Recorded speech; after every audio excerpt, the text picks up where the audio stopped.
ओम गं गणपते नमः। ओम गं गणपते नमः। ओम गं गणपते नमः। ओम नमः शिवाय।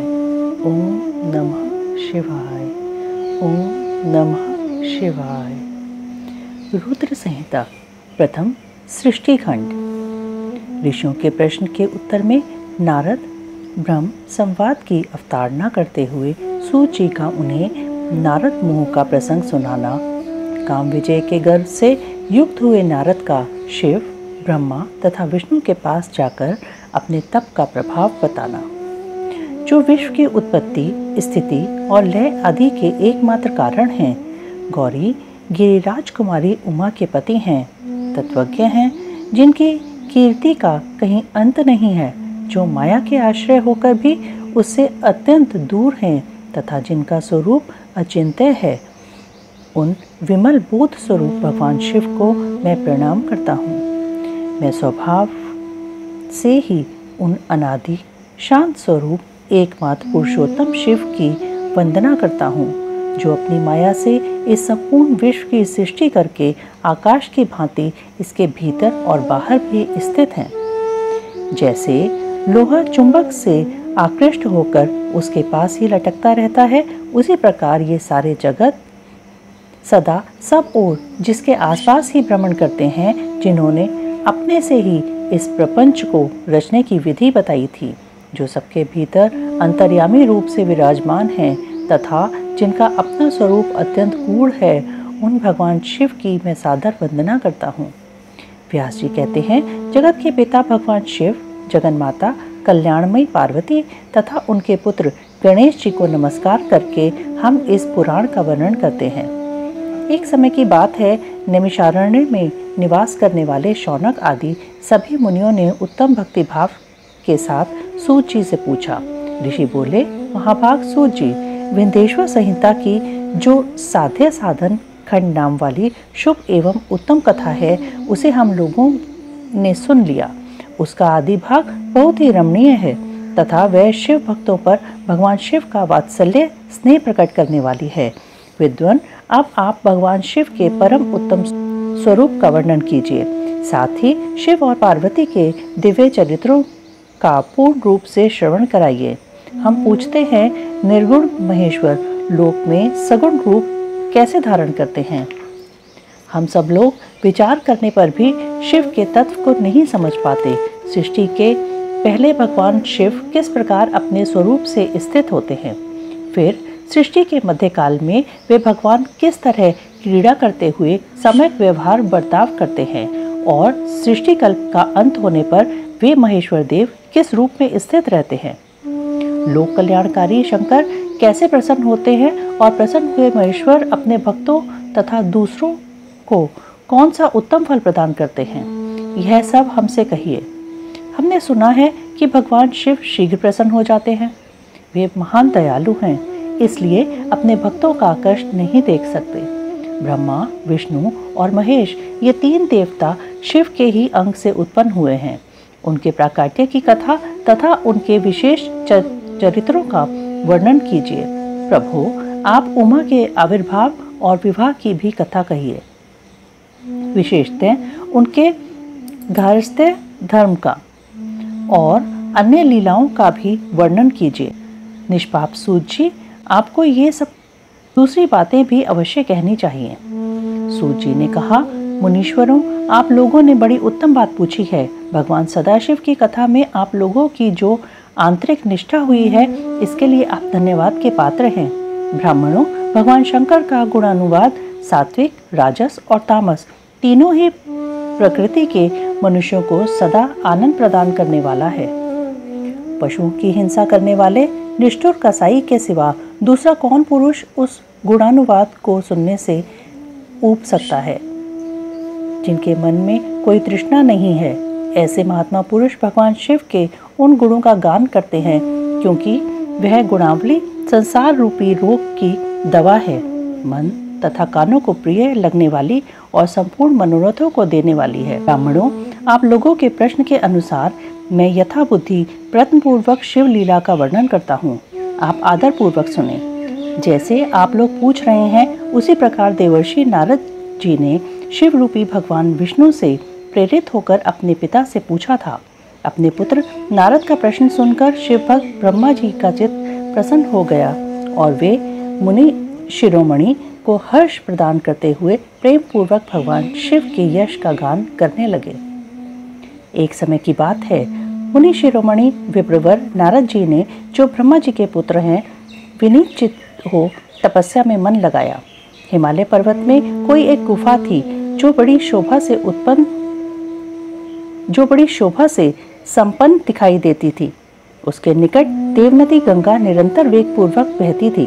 वहाँ एक महान दिव्य आश्रम था जो नाना प्रकार की शोभा से सुशोभित था।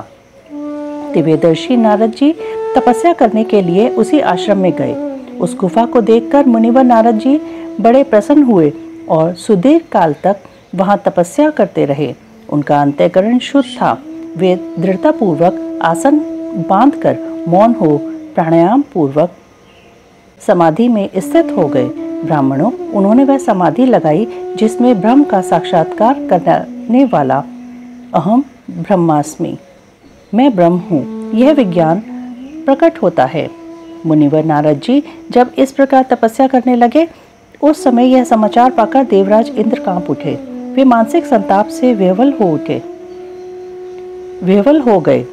ये नारद मुनि मेरा राज्य लेना चाहते हैं। मन ही मन ऐसा सोचकर इंद्र ने उनकी तपस्या में विघ्न डालने के लिए प्रयत्न करने की इच्छा की। उस समय देवराज ने अपने मन से कामदेव का स्मरण किया। स्मरण करते ही कामदेव आ गए। महेंद्र ने उन्हें नारद जी की तपस्या में विघ्न डालने का आदेश दिया। यह आज्ञा पाकर कामदेव वसंत को साथ ले बड़े गर्व से उस स्थान पर गए और अपना उपाय करने लगे। उन्होंने वहां शीघ्र ही न कर सके। वास्तव में इस संसार के भीतर सभी प्राणियों के लिए शंभु की माया को जानना अत्यंत कठिन है। जिसने भगवान शिव के चरणों में अपने आप को समर्पित कर दिया है, उस भक्त को छोड़कर शेष सारा जगत उनकी माया से मोहित हो जाता है। नारद जी भी भगवान शंकर की कृपा से वहां चिरकाल तक तपस्या में लगे रहे। जब उन्होंने अपनी तपस्या को पूर्ण हुई समझा, तब वे मुनि उससे विरत हो गए। कामदेव पर मेरी विजय हुई ऐसा मानकर उन मुनीश्वर के मन में व्यर्थ ही गर्व हो गया।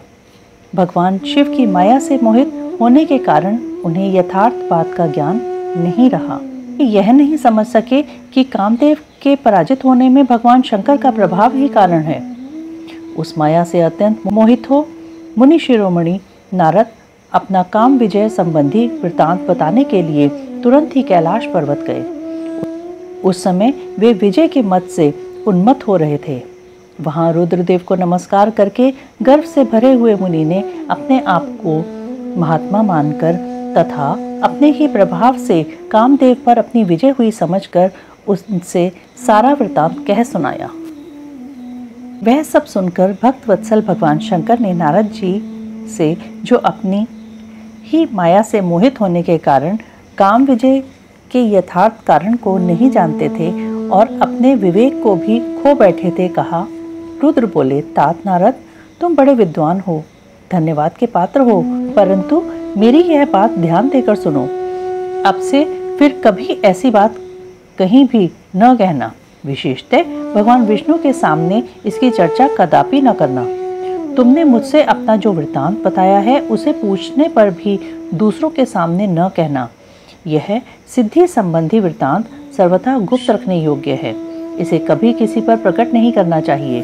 तुम मुझे विशेष प्रिय हो, इसलिए अधिक और देकर मैं तुम्हें यह शिक्षा देता हूँ और इसे न कहने की आज्ञा देता हूँ, क्योंकि तुम भगवान विष्णु के भक्त हो और उनके भक्त होते हुए भी मेरे अत्यंत अनुगामी हो। इस पर बहुत कुछ कहकर संसार की सृष्टि करने वाले भगवान रुद्र ने नारद जी को शिक्षा दी। अपने वृत्तांत को गुप्त रखने के लिए उन्हें समझाया बुझाया, परंतु वे तो शिव की माया से मोहित थे, इसलिए उन्होंने उनकी दी हुई शिक्षा को अपने लिए हितकर नहीं माना।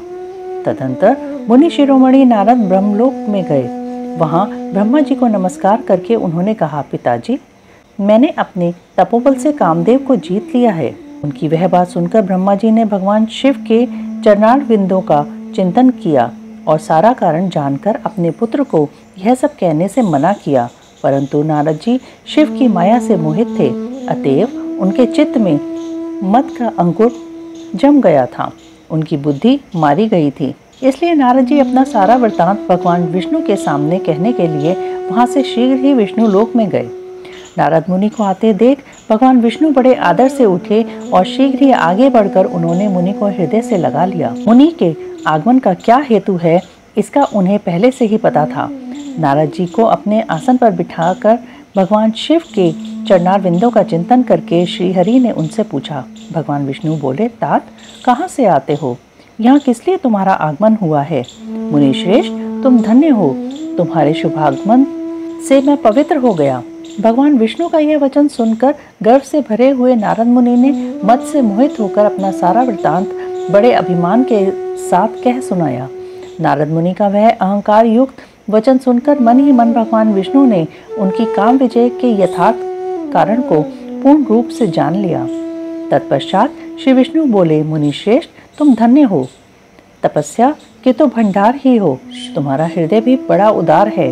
मुने, जिसके भीतर भक्ति, ज्ञान और वैराग्य नहीं होते, उसी के मन में समस्त दुखों को देने वाले काम, मोह आदि विकार शीघ्र ही उत्पन्न होते हैं। तुम तो नैष्ठिक ब्रह्मचारी हो और सदा ज्ञान वैराग्य से युक्त रहते हो, फिर तुम में काम विकार कैसे आ सकता है? तुम तो जन्म से ही निर्विकार तथा शुद्ध बुद्धि वाले हो। श्रीहरि की कही हुई ऐसी बहुत सी बातें सुनकर मुनि शिरोमणि नारद जोर जोर से हंसने लगे और मन ही मन भगवान को प्रणाम करके इस प्रकार बोले। नारद जी ने कहा, स्वामिन, जब मुझ पर आपकी कृपा है तब बेचारा कामदेव अपना क्या प्रभाव दिखा सकता है? ऐसा कहकर भगवान के चरणों में मस्तक झुकाकर इच्छा अनुसार विचरने वाले नारद मुनि वहां से चले गए। माया निर्मित नगर में शीलनिधि की कन्या पर मोहित हुए नारद जी का भगवान विष्णु से उनका रूप मांगना, भगवान का अपने रूप के साथ उन्हें वानर का सा मुंह देना, कन्या का भगवान को वर्ण करना और कुपित हुए नारद का शिवगणों को शाप देना। सूत जी कहते हैं, महर्षियों, जब नारद मुनि इच्छानुसार वहां से चले गए तब भगवान शिव की इच्छा से माया विशारद श्रीहरि ने तत्काल अपनी माया प्रकट की। उन्होंने मुनि के मार्ग में एक विशाल नगर की रचना की जिसका विस्तार 100 योजन था। वह अद्भुत नगर बड़ा ही मनोहर था। भगवान ने उसे अपने वैकुंठ लोक से भी अधिक रमणीय बनाया था। नाना प्रकार की वस्तुएं उस नगर की शोभा बढ़ाती थीं। वहाँ स्त्रियों और पुरुषों के लिए बहुत से विहार स्थल थे। वह श्रेष्ठ नगर चारों वर्णों के लोगों से भरा था। वहाँ शीलनिधि नामक ऐश्वर्यशाली राजा राज्य करते थे। वे अपनी पुत्री का स्वयंवर करने के लिए उद्यत थे, अतः उन्होंने महान उत्सव का आयोजन किया था। उनकी कन्या का वरण करने के लिए उत्सुक हो चारों दिशाओं से बहुत से राजकुमार पधारे थे, जो नाना प्रकार की वेशभूषा तथा सुंदर शोभा से प्रकाशित हो रहे थे। उन राजकुमारों से वह नगर भरा पूरा दिखाई देता था। ऐसे सुंदर राजनगर को देख नारद जी मोहित हो गए। वे राजा शीलनिधि के द्वार पर गए। मुनि शिरोमणि नारद को आया देख महाराज शीलनिधि ने श्रेष्ठ रत्नमय सिंहासन पर बिठाकर उनका पूजन किया। तत्पश्चात अपनी सुंदरी कन्या को, जिसका नाम श्रीमती था, बुलवाया और उससे नारद जी के चरणों में प्रणाम करवाया। उस कन्या को देखकर नारद मुनि चकित हो गए। वह बोले, राजन, यह देव कन्या के समान सुंदरी महाभागा कन्या कौन है? उनकी यह बात सुनकर राजा ने हाथ जोड़कर कहा, मुने, यह मेरी पुत्री है, इसका नाम श्रीमती है। अब इसके विवाह का समय आ गया है। यह अपने लिए सुंदर वर चुनने के निमित्त स्वयंवर में जाने वाली है। इसमें सब प्रकार के शुभ लक्षण लक्षित होते हैं। महर्षि, आप इसका भाग्य बताइए। राजा के इस प्रकार पूछने पर काम से विवल हुए मुनिश्रेष्ठ नारद उस कन्या को प्राप्त करने की इच्छा मन में लिए राजा को संबोधित करके इस प्रकार बोले, भूपाल, आपकी यह सुपुत्री समस्त शुभ लक्षणों से संपन्न है, परम सौभाग्यवती है। अपने महान भाग्य के कारण यह धन्य है और साक्षात लक्ष्मी की भांति समस्त गुणों की आगार है। इसका भावी पति निश्चय ही भगवान शंकर के समान वैभवशाली, सर्वेश्वर, किसी से पराजित न होने वाला, वीर, काम विजयी तथा संपूर्ण देवताओं में श्रेष्ठ होगा। ऐसा कहकर राजा से विदा ले इच्छा अनुसार विचरने वाले नारद मुनि वहां से चल दिए। वे काम के वशीभूत हो गए थे। शिव की माया ने उन्हें विशेष मोह में डाल दिया था। वे मुनि मन ही मन सोचने लगे कि मैं इस राजकुमारी को कैसे प्राप्त करूं। स्वयंवर में आए हुए नरेशों में से सबको छोड़कर यह एकमात्र मेरा ही वर्ण करे, यह कैसे संभव हो सकता है? समस्त नारियों को सौंदर्य सर्वथा प्रिय होता है। सौंदर्य को देखकर ही वह प्रसन्नता पूर्वक मेरे अधीन हो सकती है, इसमें संशय नहीं है। ऐसा विचार कर काम से विवल हुए मुनिवर नारद भगवान विष्णु का रूप ग्रहण करने के लिए तत्काल उनके लोक में जा पहुंचे। वहां भगवान विष्णु को प्रणाम करके वे इस प्रकार बोले, भगवान, मैं एकांत में आपसे अपना सारा वृतांत कहूँगा। तब बहुत अच्छा कहकर लक्ष्मीपति श्रीहरि नारद जी के साथ एकांत में जा बैठे और बोले, मुने, अब आप अपनी बात कहिए। तब नारद जी ने कहा, भगवान, आपके भक्त जो राजा शीलनिधि हैं, वे सदा धर्म पालन में तत्पर रहते हैं। उनकी एक विशाल लोचना कन्या है जो बहुत ही सुंदरी है। उसका नाम श्रीमती है। वह विश्व मोहिनी के रूप में विख्यात है और तीनों लोकों में सबसे अधिक सुंदरी है। प्रभु, आज मैं शीघ्र ही उस कन्या से विवाह करना चाहता हूँ। राजा शीलनिधि ने अपनी पुत्री की इच्छा से स्वयंवर रचाया है, इसलिए चारों दिशाओं से वहाँ सहस्त्रों राजकुमार पधारे हैं। नाथ, मैं आपका प्रिय सेवक हूँ, अतः आप मुझे अपना स्वरूप दे दीजिए, जिससे राजकुमारी श्रीमती निश्चय ही मुझे वर ले। सूत जी कहते हैं, महर्षियों, नारद मुनि की ऐसी बात सुनकर भगवान मधुसूदन हंस पड़े और भगवान शंकर के प्रभाव का अनुभव करके उन दयालु प्रभु ने उन्हें इस प्रकार उत्तर दिया। भगवान विष्णु बोले, मुने, तुम अपने अभीष्ट स्थान को जाओ, मैं उसी तरह तुम्हारा हित साधन करूंगा, जैसे श्रेष्ठ वैद्य अत्यंत पीड़ित रोगी का करता है, क्योंकि तुम मुझे विशेष प्रिय हो। ऐसा कहकर भगवान विष्णु ने नारद मुनि को मुक्त वानर का दे दिया और शेष अंगों में अपने जैसा स्वरूप देकर वे वहां से अंतर्ध्यान हो गए। भगवान की पूर्वोक्त बात सुनकर और उनका मनोहर रूप प्राप्त हो गया समझकर नारद मुनि को बड़ा हर्ष हुआ। वे अपने को कृतकृत्य मानने लगे। भगवान ने क्या प्रयत्न किया, इसको वे समझ न सके। तदंतर मुनिश्रेष्ठ नारद शीघ्र ही उस स्थान पर जा पहुंचे जहां राजा शीलनिधि ने राजकुमारों से भरी हुई स्वयंवर सभा का आयोजन किया था। विप्रवरों, राजपुत्रों से घिरी हुई वह दिव्य स्वयंवर सभा दूसरी इन सभा के समान अत्यंत शोभा पा रही थी। नारद जी उस राजसभा में जा बैठे और वहां बैठकर प्रसन्न मन से बार बार यही सोचने लगे कि मैं भगवान विष्णु के समान रूप धारण किए हुए हूँ, अतः वह राजकुमारी अवश्य मेरा ही वर्णन करेगी, दूसरे का नहीं। मुनिश्रेष्ठ नारद को यह ज्ञात नहीं था कि मेरा मुंह कितना कुरूप है। उस सभा में बैठे हुए सब मनुष्यों ने मुनि को उनके पूर्व स्वरूप में ही देखा। राजकुमार आदि कोई भी उनके रूप परिवर्तन के रहस्य को न जान सके।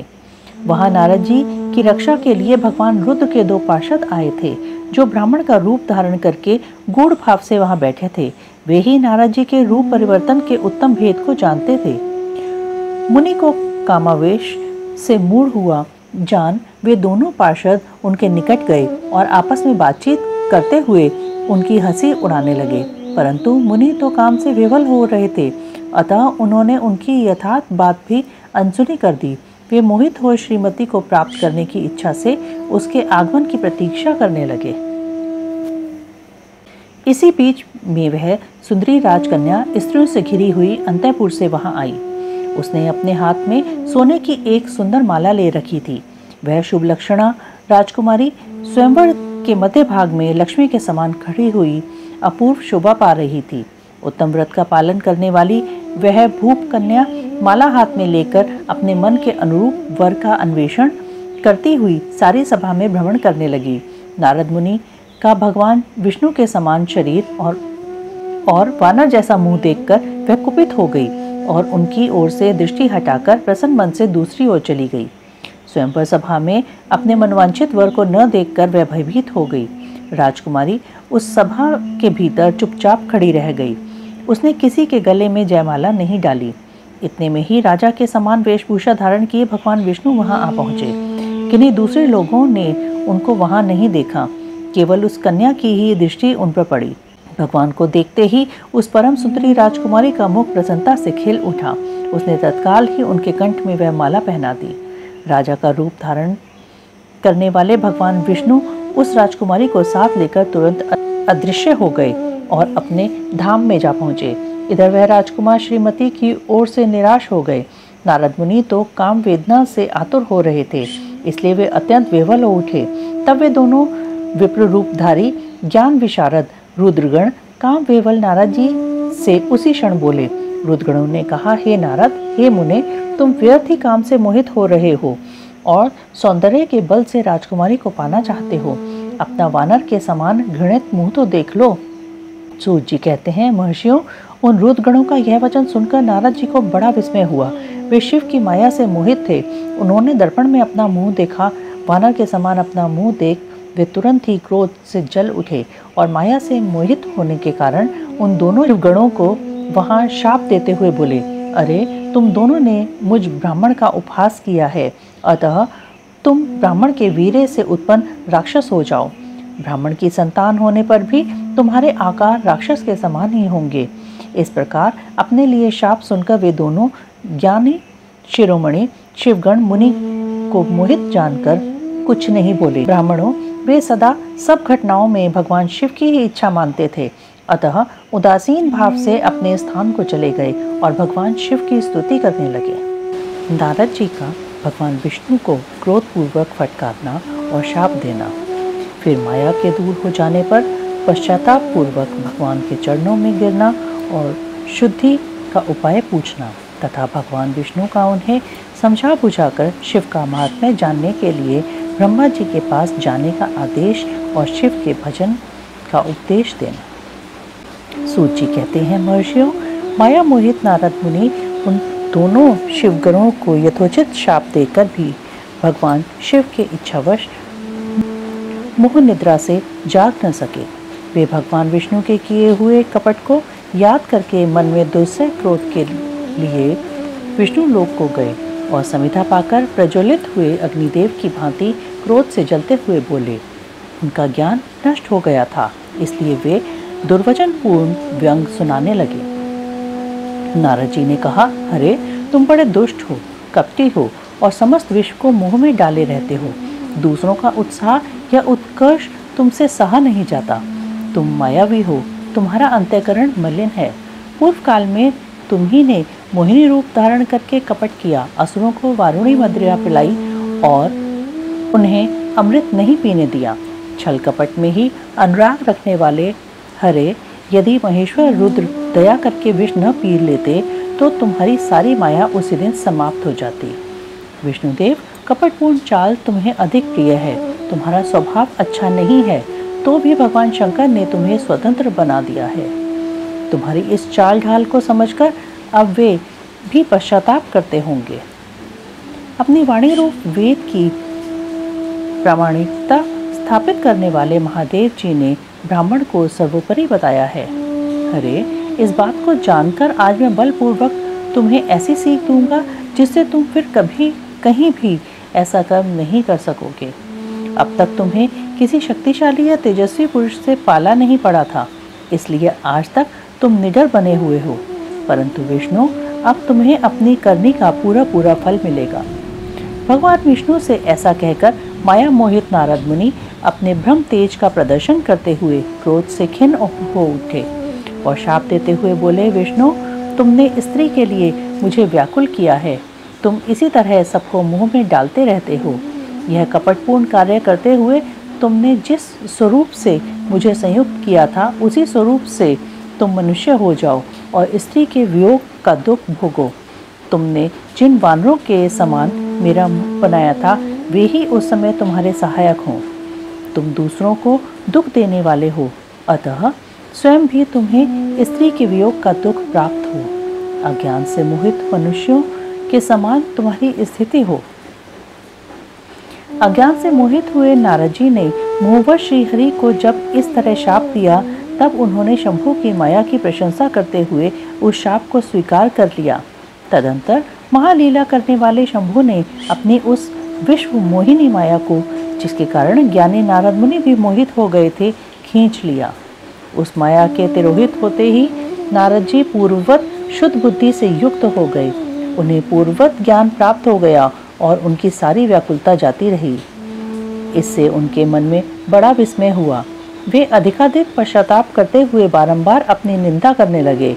उस समय उन्होंने ज्ञानी को भी मुंह में डालने वाली भगवान शंभु की माया की सराहना की। तदंतर यह जानकर कि माया के कारण ही मैं भ्रम में पड़ गया था, यह सब कुछ मेरा माया जनित भ्रम ही था। वैष्णव शिरोमणि नारद जी भगवान विष्णु के चरणों में गिर पड़े। भगवान श्री हरि ने उन्हें उठाकर खड़ा कर दिया। उस समय अपनी दुर्बुद्धि नष्ट हो जाने के कारण वे यूं बोले, नाथ, माया से मोहित होने के कारण मेरी बुद्धि बिगड़ गई थी, इसलिए मैंने आपके प्रति बहुत दुर्वचन कहे हैं, आपको शाप तक दे डाला है। प्रभु, उस शाप को आप मिथ्या कर दीजिए। हाय, मैंने बहुत बड़ा पाप किया है, अब मैं निश्चय ही नरक में पड़ूंगा। हरे, मैं आपका दास हूँ, बताइए मैं क्या उपाय, कौन सा प्रायश्चित करूँ जिससे मेरा पाप समूह नष्ट हो जाए और मुझे नरक में न गिरना पड़े। ऐसा कहकर शुद्ध बुद्धि वाले मुनि शिरोमणि नारद जी पुनः भक्ति भाव से भगवान विष्णु के चरणों में गिर पड़े। उस समय उन्हें बड़ा पश्चाताप हो रहा था। तब श्री विष्णु ने उन्हें उठाकर मधुर वाणी में कहा। भगवान विष्णु बोले, तात, खेद न करो, तुम मेरे श्रेष्ठ भक्त हो, इसमें संशय नहीं है। मैं तुम्हें एक बात बताता हूँ, सुनो। उससे निश्चय ही तुम्हारा परम हित होगा, तुम्हें नरक में नहीं जाना पड़ेगा। भगवान शिव तुम्हारा कल्याण करेंगे। तुमने मत से मोहित होकर जो भगवान शिव की बात नहीं मानी थी, उसकी अवहेलना कर दी थी, उसी अपराध का भगवान शिव ने तुम्हें ऐसा फल दिया है, क्योंकि वे ही कर्मफल के दाता हैं। तुम अपने मन में यह दृढ़ निश्चय कर लो कि भगवान शिव की इच्छा से ही यह सब कुछ हुआ है। सबके स्वामी परमेश्वर शंकर ही गर्व को दूर करने वाले हैं। वे ही परब्रह्म परमात्मा हैं। उन्हीं का सच्चिदानंद रूप से बोध होता है। वे निर्गुण और निर्विकार हैं। सत्व, रज और तम, ये तीनों गुणों से परे हैं। वे ही अपनी माया को लेकर ब्रह्मा, विष्णु और महेश इन तीन रूपों में प्रकट होते हैं। निर्गुण और सगुण भी वे ही हैं। निर्गुण अवस्था में उन्हीं का नाम शिव है। वे ही परमात्मा, महेश्वर, परब्रह्म, अविनाशी, अनंत और महादेव आदि नामों से कहे जाते हैं। उन्हीं की सेवा से ब्रह्मा जी जगत के सृष्टा हुए हैं और मैं तीनों लोगों का पालन करता हूँ। वे स्वयं ही रुद्र रूप से सदा सबका संहार करते हैं। वे शिव रूप से सबके साक्षी हैं, माया से भिन्न और निर्गुण हैं। स्वतंत्र होने के कारण वे अपनी इच्छा के अनुसार चलते हैं। उनका विहार, आचार, व्यवहार उत्तम है और वे भक्तों पर दया करने वाले हैं। नारद मुने, मैं तुम्हें एक सुंदर उपाय बताता हूँ जो सुखद, समस्त पापों का नाशक और सदा भोग एवं मोक्ष देने वाला है। तुम उसे सुनो। अपने सारे संशयों को त्याग कर तुम भगवान शंकर के सुयश का गान करो और सदा अनन्य भाव से शिव के शतनाम स्तोत्र का पाठ करो। मुने, तुम निरंतर उन्हीं की उपासना और उन्हीं का भजन करो। उन्हीं के यश को सुनो और गाओ तथा प्रतिदिन उन्हीं की पूजा अर्चा करते रहो। नारद, जो शरीर, मन और वाणी द्वारा भगवान शंकर की उपासना करता है, उसे पंडित या ज्ञानी जानना चाहिए। वह जीवन मुक्त कहलाता है। शिव इस नाम रूपी दावानल से बड़े बड़े पातकों के असंख्य पर्वत अनायास भस्म हो जाते हैं। यह सत्य है, सत्य है, इसमें संशय नहीं है। जो भगवान शिव के नाम रूपी नौका का आश्रय लेते हैं, वे संसार सागर से पार हो जाते हैं। संसार के मूलभूत उनके सारे पाप निसंदेह नष्ट हो जाते हैं।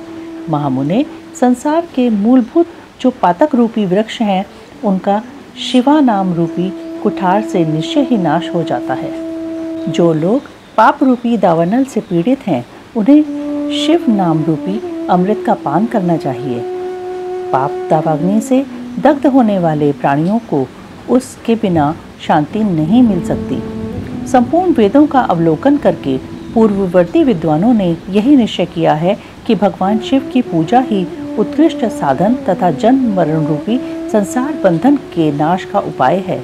आज से यत्न पूर्वक सावधान रहकर विधि विधान के साथ भक्ति भाव से नित्य निरंतर जगदम्बा पार्वती सहित महेश्वर सदाशिव का भजन करो। नित्य शिव की ही कथा सुनो और कहो तथा अत्यंत यत्न करके बारंबार शिव भक्तों का पूजन किया करो। मुनि श्रेष्ठ, अपने हृदय में भगवान शिव के उज्जवल चरणार बिंदों की स्थापना करके पहले शिव के तीर्थों में विचरो। मुने, इस प्रकार परमात्मा शंकर के अनुपम महात्म्य का दर्शन करते हुए अंत में आनंद वन काशी को जाओ। वह स्थान भगवान शिव को बहुत ही प्रिय है। वहाँ भक्ति पूर्वक विश्वनाथ जी का दर्शन पूजन करो। विशेषतः उनकी स्तुति वंदना करके तुम निर्विकल्प हो जाओगे। नारद जी, इसके बाद तुम्हें मेरी आज्ञा से भक्ति पूर्वक अपने मनोरथ की सिद्धि के लिए निश्चय ही ब्रह्मलोक में जाना चाहिए। वहाँ अपने पिता ब्रह्मा जी को विशेष रूप से स्तुति वंदना करके तुम्हें प्रसन्नतापूर्ण हृदय से बारंबार शिव महिमा के विषय में प्रश्न करना चाहिए। ब्रह्मा जी शिव भक्तों में श्रेष्ठ हैं। वे तुम्हें बड़ी प्रसन्नता के साथ भगवान शंकर का महात्म्य और शतनाम स्तोत्र सुनाएंगे। मुने, आज से तुम शिव आराधना में तत्पर रहने वाले शिव भक्त हो जाओ और विशेष रूप से मोक्ष के भागी बनो। भगवान शिव तुम्हारा कल्याण करेंगे। इस प्रकार प्रसन्नचित हुए भगवान विष्णु नारद मुनि को प्रेम पूर्वक उपदेश देकर श्री शिव का स्मरण, वंदन और स्तवन करके वहां से अंतर्ध्यान हो गए। नारद जी का शिव तीर्थों में भ्रमण, शिव गणों को शापोद्धार की बात बताना तथा ब्रह्मलोक में जाकर ब्रह्मा जी से शिव तत्व के विषय में प्रश्न करना। सूत जी कहते हैं, महर्षियों, भगवान श्री हरि के अंतर्ध्यान हो जाने पर मुनिश्रेष्ठ नारद शिवलिंगों का भक्ति पूर्वक दर्शन करते हुए पृथ्वी पर विचरने लगे। ब्राह्मणों, भूमंडल पर घूम फिरकर उन्होंने भोग और मोक्ष देने वाले बहुत से शिवलिंगों का प्रेम पूर्वक दर्शन किया। दिव्यदर्शी नारद जी भूतल के तीर्थों में विचर रहे हैं और इस समय उनका चित्त शुद्ध है, यह जानकर वे दोनों शिवगण उनके पास गए। वे उनके दिए हुए शाप से उद्धार की इच्छा रखकर वहां गए थे। उन्होंने आदर पूर्वक मुनि के दोनों पैर पकड़ लिए और मस्तक झुकाकर भली भांति प्रणाम करके शीघ्र ही इस प्रकार कहा। शिवगण बोले, ब्राह्मण, हम दोनों शिव के गण हैं। मुने, हमने ही आपका अपराध किया है। राजकुमारी श्रीमती के स्वयंवर में आपका चित्त माया से मोहित हो रहा था। उस समय परमेश्वर की प्रेरणा से आपने हम दोनों को शाप दे दिया। वहाँ कुछ समय जानकर हमने चुप रह जाना ही अपने जीवन रक्षा का उपाय समझा। इसमें किसी का दोष नहीं है। हमें अपने कर्म का ही फल प्राप्त हुआ है। प्रभु, अब आप प्रसन्न होइए और हम दोनों पर अनुग्रह कीजिए। नारद जी ने कहा, आप दोनों महादेव जी के गण हैं और सत्पुरुषों के लिए परम सम्माननीय हैं। अतः मेरे मोह रहित एवं सुखदायक यथार्थ वचन को सुनिए। पहले निश्चय ही मेरी बुद्धि भ्रष्ट हो गई थी, बिगड़ गई थी और मैं सर्वथा मोह के वशीभूत हो गया था। इसलिए आप दोनों को मैंने शाप दे दिया। शिवगणों, मैंने जो कुछ कहा है वह वैसा ही होगा। तथापि मेरी बात सुनिए। मैं आपके लिए शापोद्धार की बात बता रहा हूँ। आप लोग आज मेरे अपराध को क्षमा कर दें। मुनिवर विश्रवा के वीर्य से जन्म ग्रहण करके संपूर्ण दिशाओं में प्रसिद्ध कुंभकर्ण रावण राक्षस राज का पद प्राप्त करेंगे और बलवान, वैभव से युक्त तथा परम प्रतापी होंगे। समस्त ब्रह्मांड के राजा होकर शिव भक्त एवं जितेंद्रिय होंगे और शिव के ही दूसरे स्वरूप श्री विष्णु के हाथों मृत्यु पाकर फिर अपने पद पर प्रतिष्ठित हो जाएंगे। सूत जी कहते हैं, महर्षियों, महात्मा नारद मुनि की यह बात सुनकर वे दोनों शिवगण प्रसन्न हो सानंद अपने स्थान को लौट गए। श्री नारद जी भी अत्यंत आनंदित हो अनन्य भाव से भगवान शिव का ध्यान तथा शिव तीर्थों का दर्शन करते हुए बारंबार भूमंडल में विचरने लगे।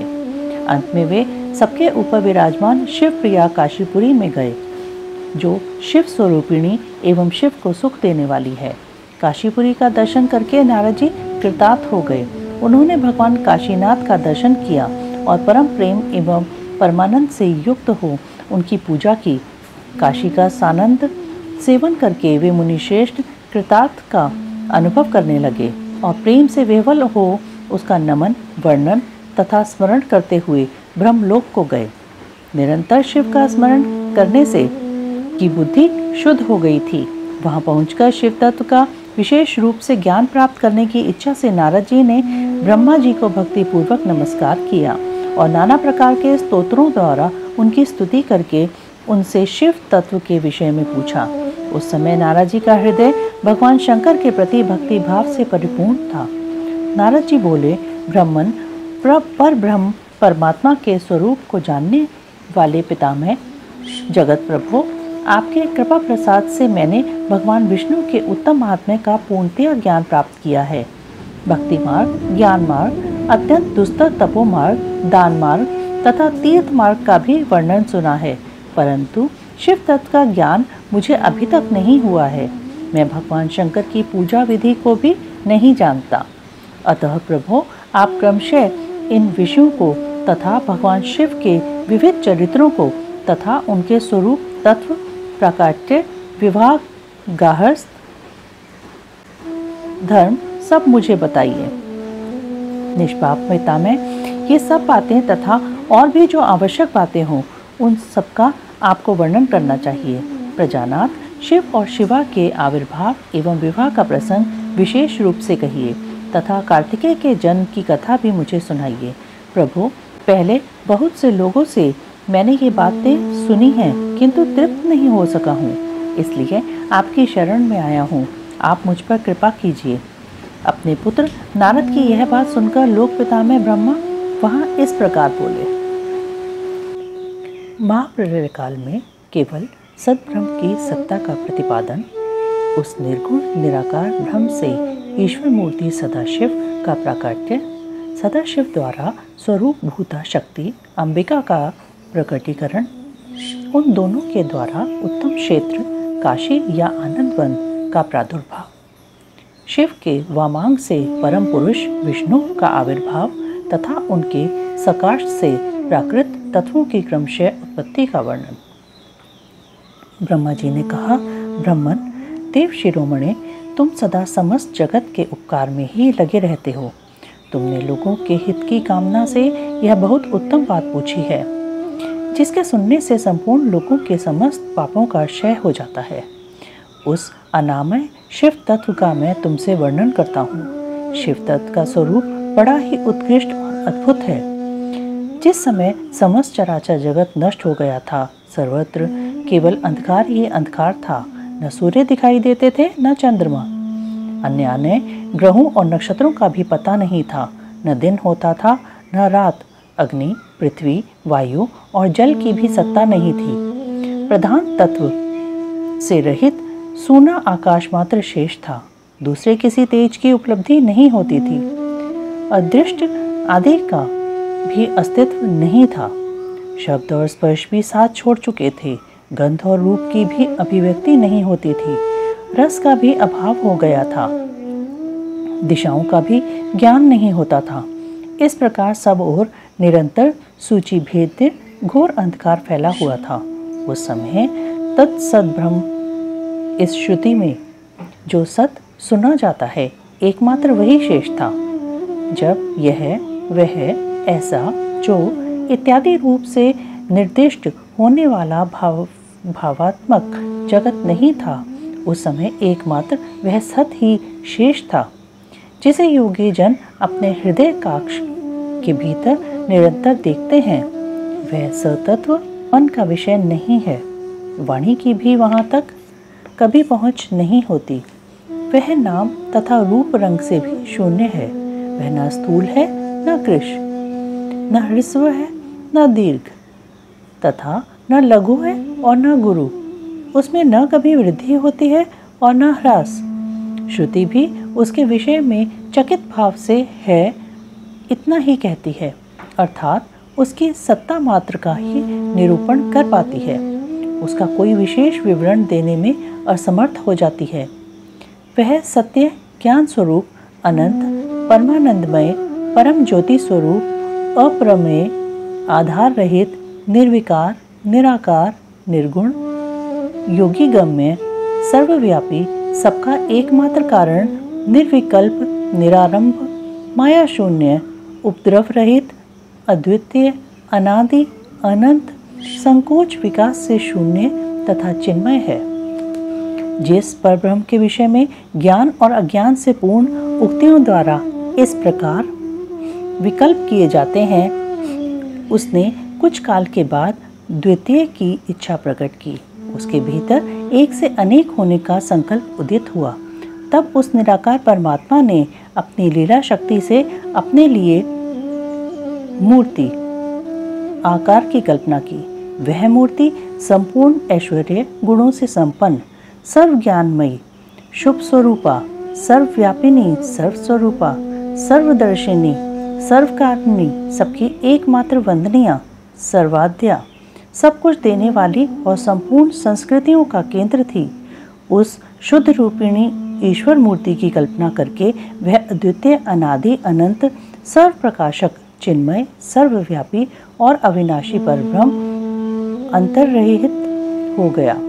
जो मूर्ति रहित परम ब्रह्म है, उसी की मूर्ति चिन्मय आकार भगवान सदाशिव हैं। अर्वाचीन और प्राचीन विद्वान उन्हीं को ईश्वर कहते हैं।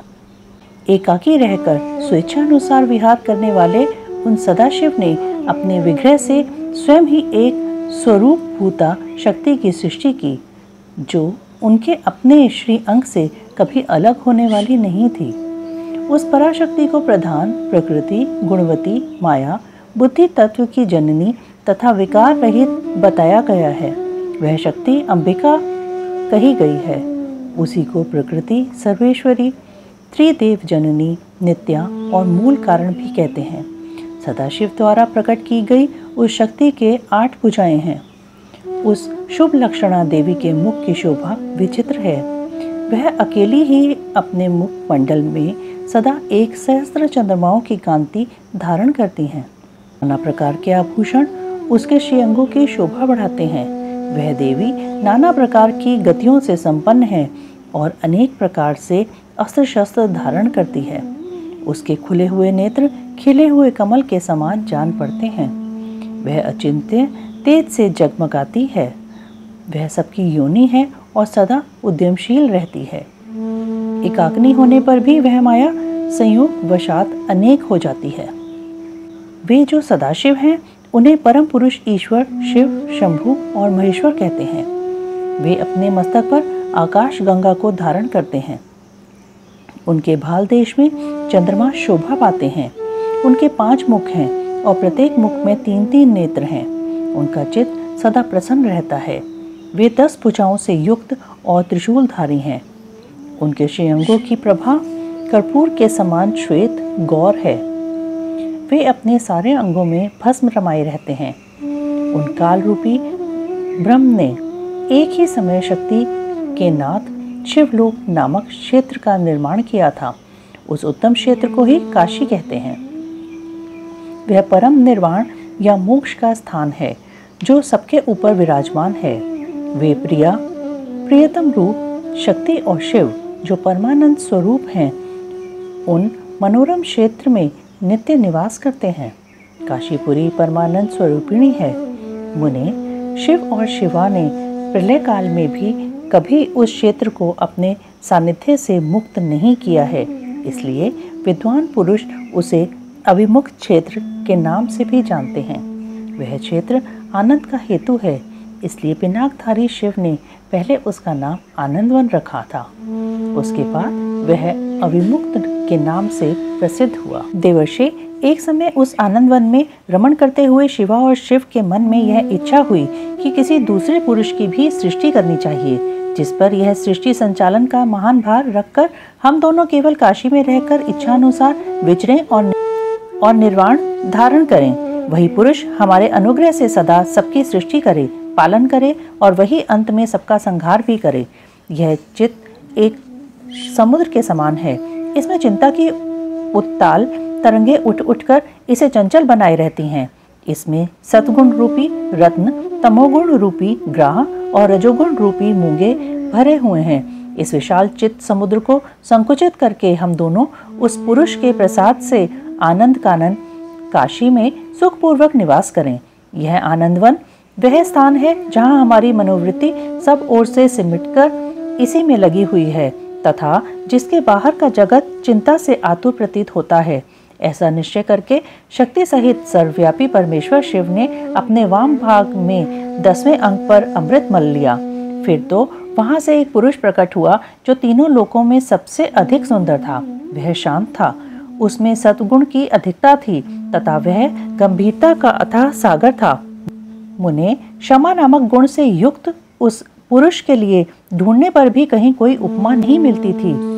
उसकी कांति इंद्रनील मणि के समान श्याम थी। उसके अंग अंग से दिव्य शोभा छिटक रही थी और नेत्र प्रफुल्ल कमल के समान शोभा पा रहे थे।